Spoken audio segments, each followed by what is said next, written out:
नमस्कार। मैं engineer Lankesh Kumar YouTube channel engineer Lankesh sir online physics classes में आप तमाम छात्र छात्राओं का हार्दिक स्वागत करता हूं।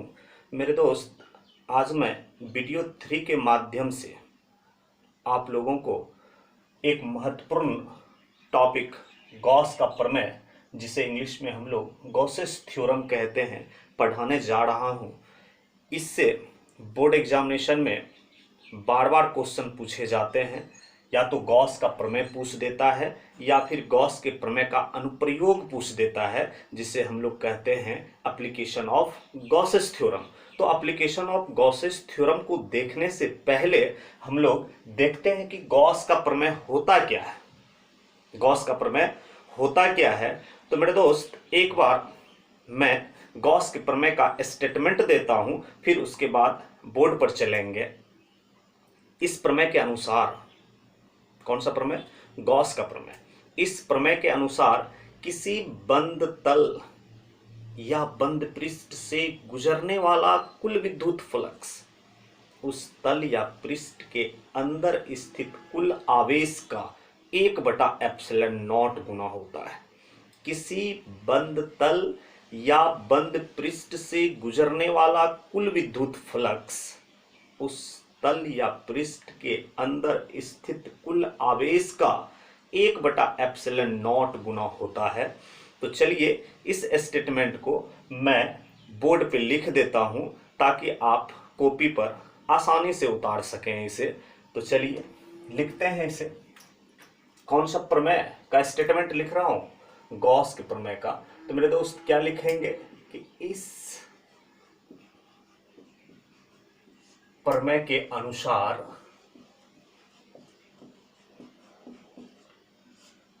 किसी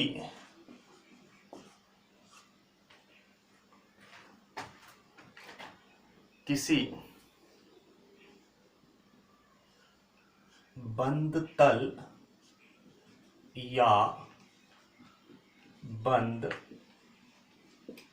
पृष्ठ, किसी बंद तल या बंद पृष्ठ से गुजरने वाली कुल विद्युत फ्लक्स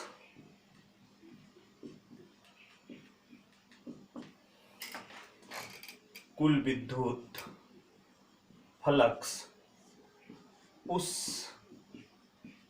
तल या पृष्ठ के अंदर स्थित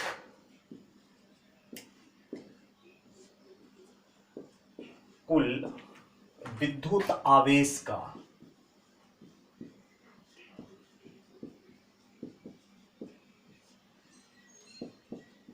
1/ε0 गुना होता है। 1/ε0 गुना होता है, जहां ε0 हवा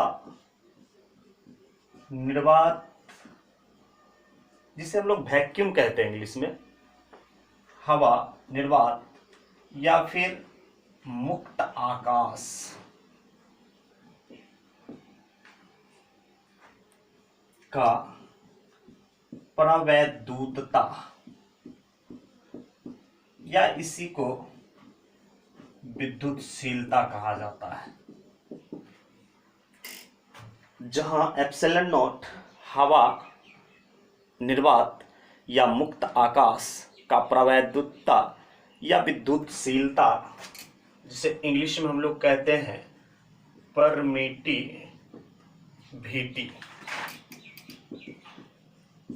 परमिटिविटी होता है। परमिटिविटी होता है। इसका मान, प्रवैद्युतता या विद्युतशीलता का मान, अर्थात ε0 का मान 8.854 इंटू 10⁻⁻12 फैराड प्रति मीटर होता है, फैराड प्रति मीटर होता है। तो मेरे दोस्त, इस स्टेटमेंट के अनुसार फ्लक्स लिखने के लिए हम लोग एक बंद तल या बंद पृष्ठ की कल्पना करते हैं जिसका आकार अनियमित है। जिसका आकार कैसा है? अनियमित है। इर्रेगुलर शेप का एक बंद पृष्ठ या बंद तल लेते हैं हम लोग। मान लिया मैंने कि यह एक क्लोज्ड सरफेस है, बंद तल है। कैसा सरफेस है ये आपका? क्लोज्ड सरफेस, जिसे हम लोग क्या कहेंगे? बंद तल। और इसके पृष्ठ के अंदर एक आवेश है जिसका परिमाण Q है। जिसका परिमाण कितना है? Q है। और ये बंद तल के अंदर स्थित है। कहाँ स्थित है ये? बंद तल के अंदर स्थित है। इसीलिए इस आवेश को हम लोग Q in से सूचित करेंगे। क्या चीज से सूचित करेंगे? Q in से सूचित करेंगे इसे हम लोग। तो मेरे दोस्त, क्योंकि इन का मतलब अंदर होता है, और किसके अंदर ये आवेश है? विद्युत आवेश किसके अंदर है ये? तो ये आपका क्या है? बंद तल, क्लोज्ड सरफेस के अंदर है। इसलिए इस आवेश को हम लोग Q in से व्यक्त किया यहां पर। कैसा तल ये? बंद तल। कैसा तल मेरे भाई? ये बंद तल आपका है। ये बंद तल ये है आपका। तो चलिए, अब गॉस के प्रमेय के स्टेटमेंट के अनुसार, गॉस के प्रमेय के स्टेटमेंट के अनुसार देखते हैं हम लोग कि विद्युत फ्लक्स साई का क्या संबंध प्राप्त होता है हमें। विद्युत फ्लक्स साई किस रूप में प्राप्त होता है हमें? स्टेटमेंट से क्लियर है। तो यहां लिखते हैं हम, बंद तल से गुजरने वाली कुल विद्युत फ्लक्स साई बराबर, क्या स्टेटमेंट है? बंद पृष्ठ से गुजरने वाली कुल विद्युत फ्लक्स उस तल या पृष्ठ के अंदर स्थित कुल आवेश। तो मेरे दोस्त, कितना आवेश है इस तल के अंदर? Q in। कुल आवेश Q in का 1/ε0 गुना होता है। Q in का 1/ε0 गुना होता है। तो चलिए, मैंने लिख भी दिया इस चीज को। Q in का 1/ε0 गुना, तो बराबर ये हो जाएगा Q in का मतलब गुना। का मतलब क्या होगा मेरे दोस्त? गुना 1/ε0। तो ये हो जाएगा आपका Q in, ये हो जाएगा आपका मल्टीप्लाई करने के बाद Q in बटा में ε0। तो देयरफॉर साई बराबर Q in बटा में ε0। तो ये संबंध हमें प्राप्त हुआ गॉस के प्रमेय से। ये संबंध हमें प्राप्त हुआ गॉस के प्रमेय से। तो चलिए, अब इसे हम लोग सत्यापित करने का कोशिश करते हैं। इसे हम लोग सत्यापित करने का कोशिश करते हैं। तो मेरे दोस्त, गॉस के प्रमेय के सत्यापन के लिए हमें एक बंद तल की कल्पना करना पड़ेगा। कैसे तल की कल्पना करना होगा? बंद तल की कल्पना करना होगा। बंद तल क्या हो सकता है? घन या घनाभ का पृष्ठ बंद तल होगा या बंद पृष्ठ होगा। बेलन का भी पृष्ठ बंद तल या बंद पृष्ठ होगा। फिर गोला का भी पृष्ठ बंद तल या बंद पृष्ठ होगा। तो मेरे दोस्त, अपने सुविधा अनुसार हम लोग कोई भी एक बंद तल कंसीडर कर लेंगे, मान लेंगे गॉस के प्रमेय को सत्यापित करने के लिए। तो मेरे भाई, अब यहां पर हम लोग गॉस के प्रमेय का सत्यापन करते हैं कि गॉस का प्रमेय होता क्या है। सॉरी, गॉस का प्रमेय होता क्या ये तो देख चुके हैं। ये जो रिजल्ट हमें प्राप्त हुआ प्रमेय के अनुसार, इस रिजल्ट को हम वेरीफाई करना चाहेंगे। तो देखते हैं कैसे वेरीफाई होगा यह। किसके प्रमेय का सत्यापन देख रहे हैं हम लोग? गॉस के प्रमेय का सत्यापन। गॉस के प्रमेय का सत्यापन। गॉस के प्रमेय का सत्यापन। तो मेरे दोस्त, जस्ट मैंने अभी बताया कि गॉस के प्रमेय के सत्यापन के लिए हम लोगों को एक बंद तल या बंद पृष्ठ की कल्पना करना होगा, कंसीडर करना होगा। तो मैं यहां पे खोखला गोला बंद तल या बंद पृष्ठ के रूप में लेता हूं। तो क्या होगा? गोला का त्रिज्या होगा, केंद्र होगा, और उसके अंदर कुछ न कुछ आवेश होगा गॉस के प्रमेय का सत्यापन के लिए। तो मान लेते हैं यहां पे, माना कि बंद तल एक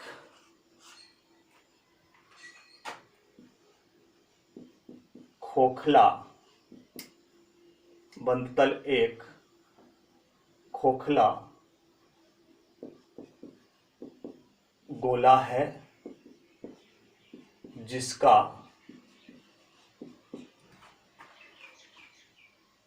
केंद्र O तथा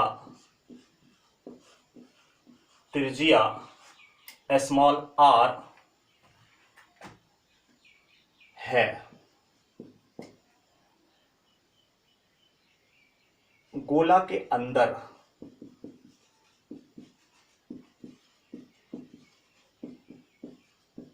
केंद्र O पर प्लस Q आवेश स्थित है। प्लस Q आवेश स्थित है। तो चलिए, जो माना उसके अनुसार हम फिगर ड्रॉ करते हैं, फिगर खींचते हैं। यही आपका गोला है जिसका केंद्र O और इसकी त्रिज्या R है। इसकी त्रिज्या कितनी है? R है, और इसके केंद्र पर प्लस Q आवेश स्थित है। इसके केंद्र पर प्लस Q आवेश स्थित है। तो मेरे दोस्त, सबसे पहले यहां पे कि केंद्र पर यह विद्युत आवेश, केंद्र पर यह विद्युत आवेश एक बिंदु आवेश है। कैसा आवेश? बिंदु आवेश है। और बिंदु आवेश के कारण विद्युत क्षेत्र की तीव्रता KQ/R² होता है। KQ/R²। तो मेरे दोस्त, पृष्ठ पर का एक बिंदु P है जिस पर इस आवेश के कारण विद्युत क्षेत्र की तीव्रता क्या होगी? इस आवेश के कारण विद्युत क्षेत्र की तीव्रता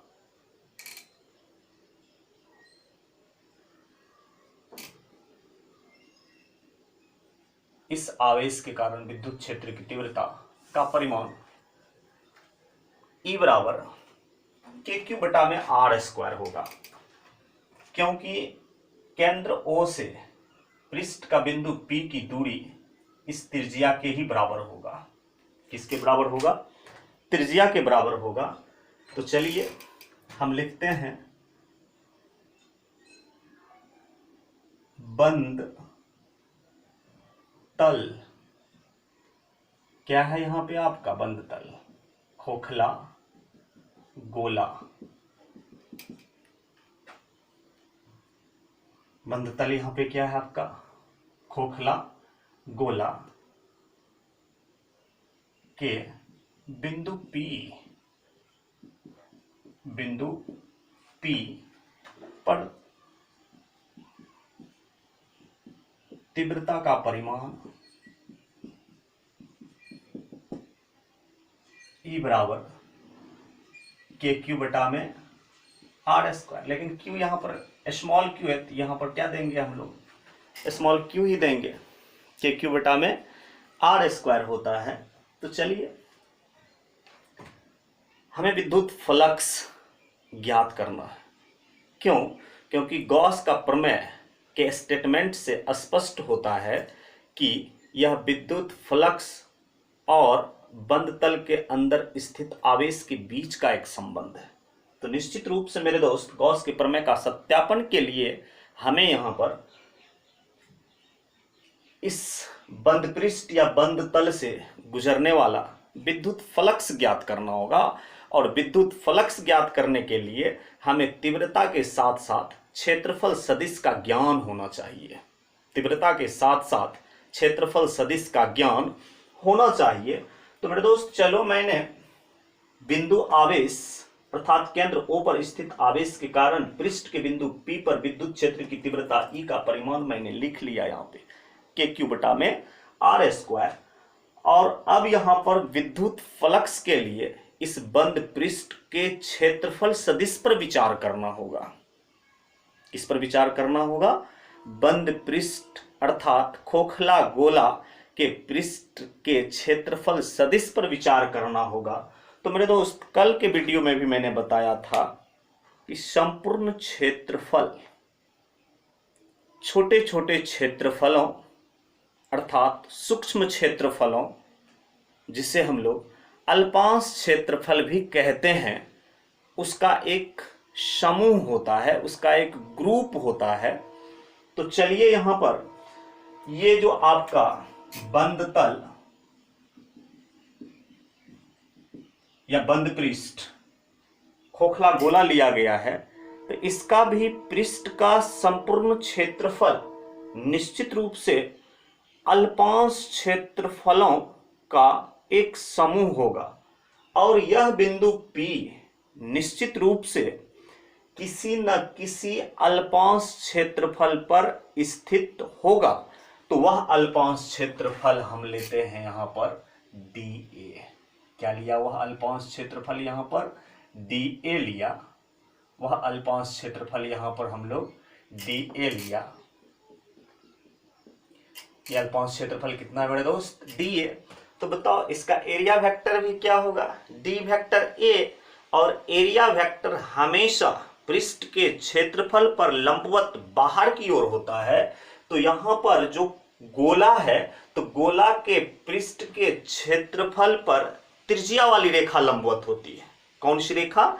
त्रिज्या वाली रेखा लंबवत होती है। तो निश्चित रूप से मेरे दोस्त, अल्पांश क्षेत्रफल dA पर त्रिज्या वाली रेखा यही लंबवत होगा। और क्षेत्रफल सदिश हमेशा अभिलंबवत होता है, अर्थात त्रिज्या वाली रेखा की दिशा में होगी, लेकिन अंदर की ओर नहीं, बाहर की ओर होगी, रेडियली आउटवर्ड। तो यहां पर बिंदु P जिस अल्पांश क्षेत्रफल पर है, उस अल्पांश क्षेत्रफल, उस छोटे क्षेत्रफल का क्षेत्रफल सदिश त्रिज्या वाली रेखा की दिशा में होगी, लेकिन लंबवत अंदर नहीं, बाहर की ओर होगी। तो तीव्रता की ही दिशा में यहां पर किसका डायरेक्शन हो जाएगा? एरिया वेक्टर का। किसका डायरेक्शन हो जाएगा मेरे दोस्त? एरिया वेक्टर का डायरेक्शन हो जाएगा। और एरिया वेक्टर को यहां पर हम लोग डी वेक्टर ए से सूचित करेंगे। और देखने से पता चलता है कि इस अल्पांश क्षेत्रफल पर तीव्रता और क्षेत्रफल सदिश दोनों रेडियली आउटवर्ड है, त्रिज्यता बाहर की ओर है।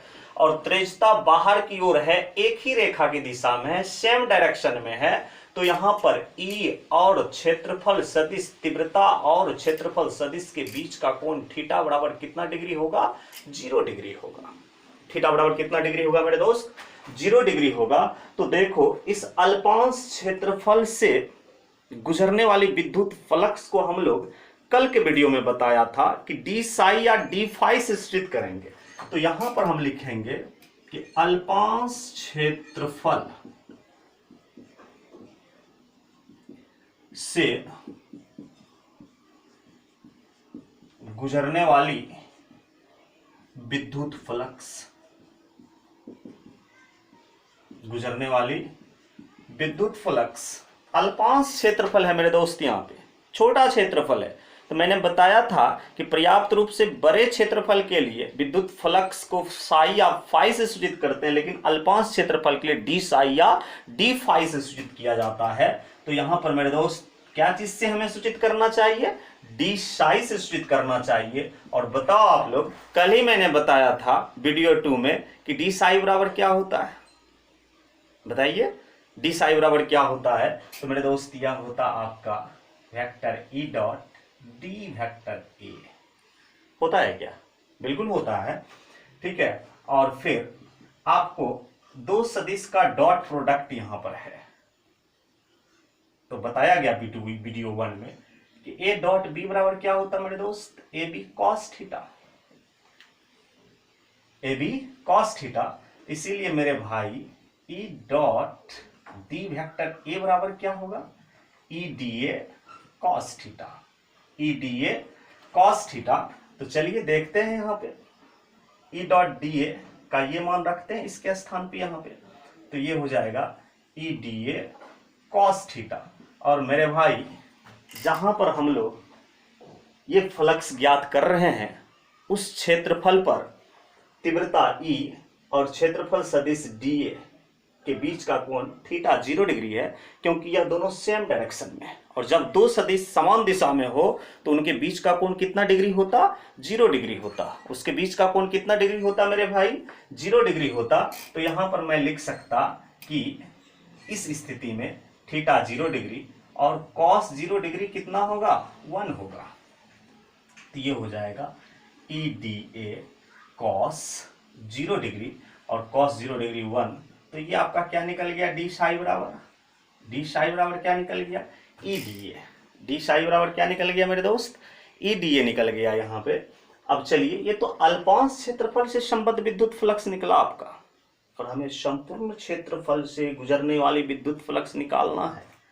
तो पता है आपको पता है कि बंद तल से गुजरने वाली कुल विद्युत फ्लक्स, कुल विद्युत फ्लक्स, तो बताओ क्या होगा? साई बराबर इंटीग्रेशन डी साई, साई बराबर इंटीग्रेशन डी साई होगा। तो मेरे दोस्त ऊपर हम डी साई का मान निकाल चुके हैं, ऊपर डी साई का मान निकाल चुके हैं। तो चलिए ये मान मैं रख सकता है यहाँ पे। क्या होगा? ये साई बराबर इंटीग्रेशन डी साई के स्थान पर ई डी ए। क्या होगा? ये ई डी ए। और ई यहाँ पे मेरे भाई नियत होगा। ई क्या होगा? यहाँ पे नियत होगा। आप देखो यहाँ पे कल भी मैंने बताया था कि तीव्रता का पृष्ठ के क्षेत्रफल के सापेक्ष, तीव्रता ई का पृष्ठ के क्षेत्रफल के सापेक्ष समाकलन हो रहा है। इसलिए नीचे क्या लगा देंगे? एस, और इसको क्या बोलेंगे? पृष्ठीय समाकलन। ई का किसके सापेक्ष? पृष्ठ के क्षेत्रफल के सापेक्ष, पृष्ठ के क्षेत्रफल के सापेक्ष। और मेरे दोस्त यहां पर आप देख सकते हो, कहीं का भी बिंदु ले लो, पृष्ठ पर के कहीं का बिंदु ले लो, तो इस आवेश से इसका डिस्टेंस त्रिज्या के ही बराबर होगा। इस आवेश से इसका डिस्टेंस, बिंदु का डिस्टेंस, बिंदु P की दूरी त्रिज्या के ही बराबर। यहां का भी ले लो बिंदु, तो देख लो आवेश से, केंद्र पर स्थित आवेश से इस बिंदु की दूरी क्या होगी? रेडियस के बराबर होगा, त्रिज्या के बराबर होगा। तो कहने का मतलब है कि पृष्ठ के संपूर्ण बिंदु पर, पृष्ठ के संपूर्ण बिंदु पर तीव्रता का परिमाण नियत रहेगा, क्योंकि केंद्र पर स्थित आवेश से प्रत्येक बिंदु की दूरी किसके बराबर है? त्रिज्या के बराबर है। और डिस्टेंस नहीं बदलेगा तो तीव्रता के परिमाण में कोई परिवर्तन नहीं होगा, और परिवर्तन नहीं होगा तो वो राशि आपका क्या कहलाता? कांस्टेंट। तो यहाँ पर कांस्टेंट का मतलब यहाँ पे नियत, और नियत राशि समाकलन की विधि से बाहर हो जाता है, नियत राशि समाकलन की विधि से बाहर हो जाता है। तो चलिए हम लोग समाकलन की विधि से बाहर करेंगे ई को। किसको बाहर करेंगे मेरे भाई? ई को समाकलन की विधि से बाहर करेंगे। फिर आगे देखते हैं क्या प्राप्त होता है हमें। ई को समाकलन की विधि से बाहर करेंगे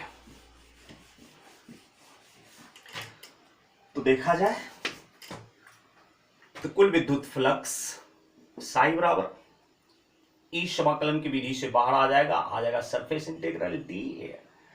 और इसके बारे में कल भी मैंने बताया था आप लोगों को, सरफेस इंटीग्रल डी ए का अर्थ है कि लिए गए पृष्ठ का संपूर्ण क्षेत्रफल, लिए गए पृष्ठ का संपूर्ण क्षेत्रफल।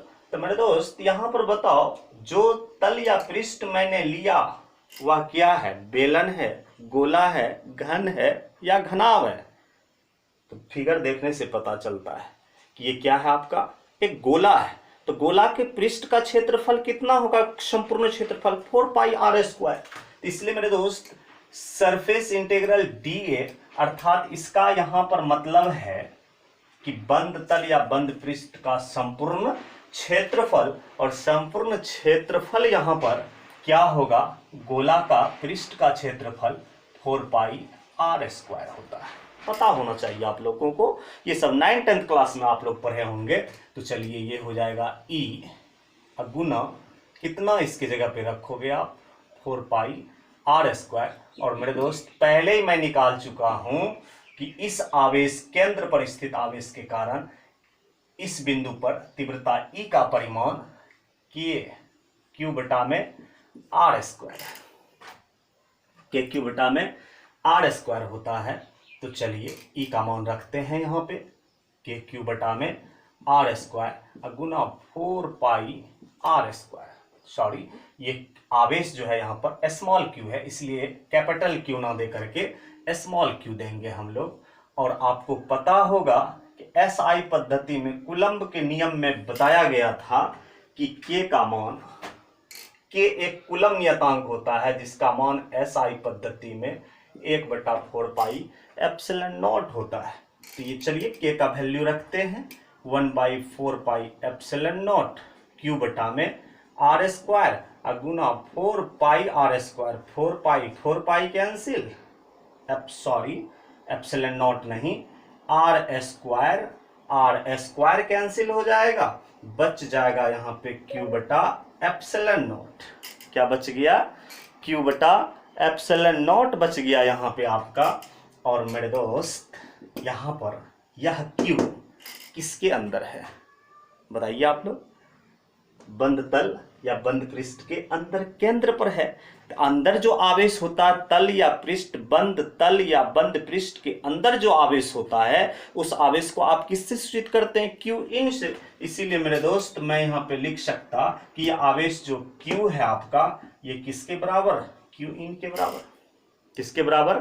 क्यू इन के बराबर होगा। तो चलिए इसीलिए मैं यहाँ पे लिख सकता कि क्यू इन बटा में एप्सिलॉन नॉट। तो अब मैं यहां पे लिख सकता कुल विद्युत